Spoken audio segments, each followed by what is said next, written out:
Assalamualaikum warahmatullahi wabarakatuh. Sahabat semua, berjumpa kembali dengan saya.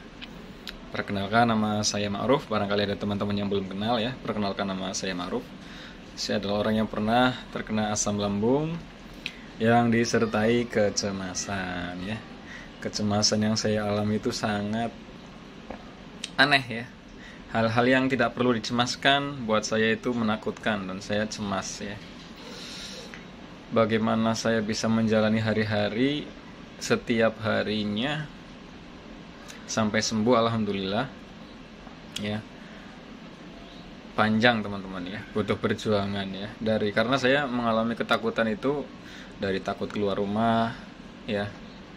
Bagaimana saya bisa memulai belajar keluar rumah, takut keramaian, bagaimana saya bisa melawannya, takut sholat berjamaah, bagaimana saya bisa melawannya juga, takut makan ya, makan aja takut gitu ya, karena saking ketakutan yang saya alami itu nggak wajar ya. Takut makan, bahkan yang namanya obat pun saya takut teman-teman. Minum obat pun saya takut, walaupun obat yang sudah diresepkan sama dokter ya. Sama herbal pun takut, sama kunyit awalnya takut, sama madu juga awalnya juga takut teman-teman. Karena saya pernah pada saat parah-parahnya minum madu, ternyata berefek ke badan saya ya, gemeteran. Setelah saya pahami, saya amati, ternyata bukan dari efek dari madu, bukan ya. Efek dari karena pencernaan kita masih bermasalah. Kalau semuanya normal, makan apa aja pun normal, tapi setiap orang punya pantangan berbeda-beda. Bukan pantangan, artinya dia itu harus menghindari itu bisa selamanya ya, bisa selamanya kalau tidak mau kumat. Biasanya seperti itu teman-teman. Ada yang makan sambal gak kuat, ada yang kuat ya. Ada yang makan asam gak kuat, ada yang kuat ya. Jadi setiap orang itu beda-beda. Ada yang minum kopi kuat, ada yang gak kuat. Kalau saya tergolong sambal gak apa-apa, asam gak apa-apa, tapi yang langsung berefek itu kopi, tapi belum makan ya. Kalau minum kopi belum makan itu langsung berefek, tapi kalau udah makan nggak apa-apa ya. Jadi kalau kopi itu saya nggak bisa rutin ya, nggak bisa rutin minumnya. Itu dari dulu, dari sebelum kena GERD juga sama ya. Kalau minum kopi sebelum makan itu langsung nyeri perutnya. Itu dari saya umur 7 tahun ya. Saya punya mah tuh dari umur 7 tahun ya teman-teman ya. Awalnya kena tipes awalnya. Badan lemas setiap hari ya. Badan lemas setiap hari. Udah makan ataupun belum makan tetap lemas ya. Itu kenapa? Kalau orang yang punya lambung itu wajar, udah biasa, memang lemas ya, memang lemas. Semuanya ya, bukan hanya teman-teman yang sekarang merasakan, tapi semuanya saya juga pernah merasakan ya. Tapi ingat teman-teman, lemas ini teman-teman harus menyadari, harus memahami lemesnya itu kenapa ya. Selain dari kita punya lambung ya, selain dari kita punya asam lambung ya.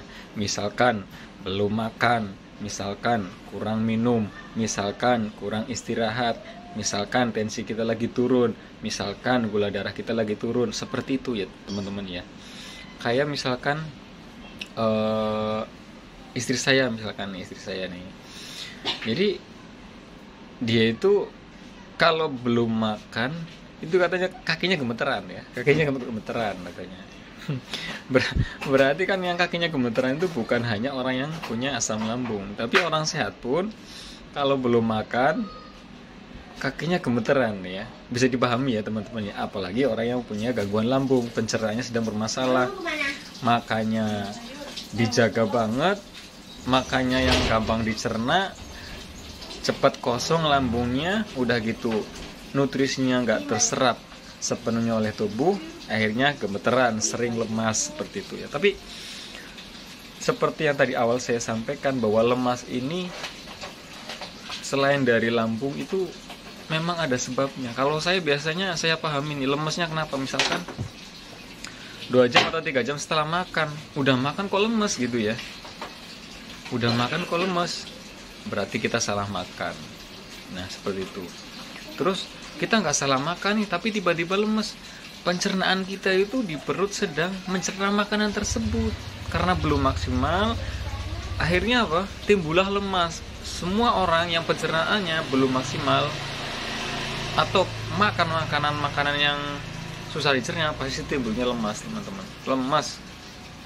Jadi kalau kita lemas, pikirannya kalau sudah makan, pikirannya gini aja, pikirannya ini lambung saya lagi bekerja mencerna makanan, makanya di bawah happy senyum dikit, di segini aja nih, belajar senyum segini nih, ya gitu teman-teman ya, belajar seperti itu. Nah selain dari misalkan kita tadi kan udah makan tapi lemas gitu ya, berarti bisa jadi salah makan, bisa jadi karena pencernaan kita belum maksimal, makanya timbul lemas. Yang kedua, kita harus memahami juga apakah kita sudah makan apa belum. Biasanya belum makan, teman-teman, biasanya belum makan ya, udah lambungnya kan ada 2 tipe orang, yang lambungnya cepet kosong dan lambungnya lama ya. Jadi ada orang yang tipe cepet lapar, ada tipe lambungnya orang cepat kenyang, seperti itu ya teman-teman ya. Jadi teman-teman harus memahami kita itu tipe yang mana gitu. Saya kan cepat lapar, jadi usahakan makan terus. Kalau lemes sedikit, ingat, saya belum makan nih, makan, nanti lama-lama sensasinya hilang, lemasnya hilang. Tapi belum juga teman-teman, masih lemes gitu ya, udah makan masih lemes, tunggu ya, sabar ya. Nah teman-teman bisa konsumsi madu, teman-teman, dikecap-kecap minum. Kalau saya nih setelah-telatnya saya telat makan ya, kalau saya telat makan setelah-telatnya, misalkan saya nggak bawa perbekalan nih, tapi yang selalu ada di dalam tas saya adalah madu ya. Madu tiap hari pasti ada, tiap hari pasti ada. Jadi kalau saya misalkan belum makan nih, waktunya makan misalkan jam 12, biasanya orang makan nih, saya belum makan tapi warung jauh atau rumah jauh, minum madu, kecap madu, udah minum sedikit, aman ya, insya Allah teman-teman nggak akan pingsan. Teman-teman punya cadangan energi ya, seperti itu ya, karena manusia itu sebenarnya punya cadangan energi teman-teman ya. Makanya kenapa nyampe sekarang mungkin teman-teman nggak pernah sampai pingsan ya, karena punya cadangan energi. Lain halnya dengan orang yang sampai pingsan, biasanya itu udah ngedrop banget, udah kecapean banget, akhirnya ngedrop. Nah untuk yang selanjutnya biasanya lemes itu bisa dikarenakan faktor kecemasan kita ya, kelelahan tubuh kita, karena kita otak kita sering diajak untuk berpikir yang macam-macam ya, cemas terus. Cemas ini yang bisa melawannya hanya diri kita. Kita harus bisa berusaha mengontrolnya. Artinya kalau tiba-tiba cemas muncul, kita harus punya kata-kata pribadi lah, kata-kata motivasi yang kita buat diri sendiri, yang kita buat gitu ya. Misalkan sensasi muncul entah lemas, sempoyongan, debar-debar, sesak.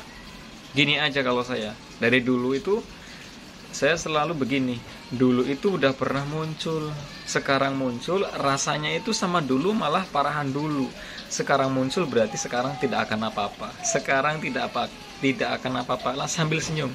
Sekarang tidak akan apa-apa, dulu udah pernah muncul, sekarang tidak akan apa-apa. Insya Allah sensasinya sebentar. Itu dilakukan terus sampai kecemasannya hilang total. Kalau hilang total itu kecemasan lama ya teman-temannya. Lamanya karena kita harus melatih terus, harus melawan terus, seperti itu ya. Ini mohon maaf segitu saja dulu karena anak saya nangis ya. Mohon maaf kalau sudah salah kata. Wassalamualaikum warahmatullahi wabarakatuh. Terima kasih.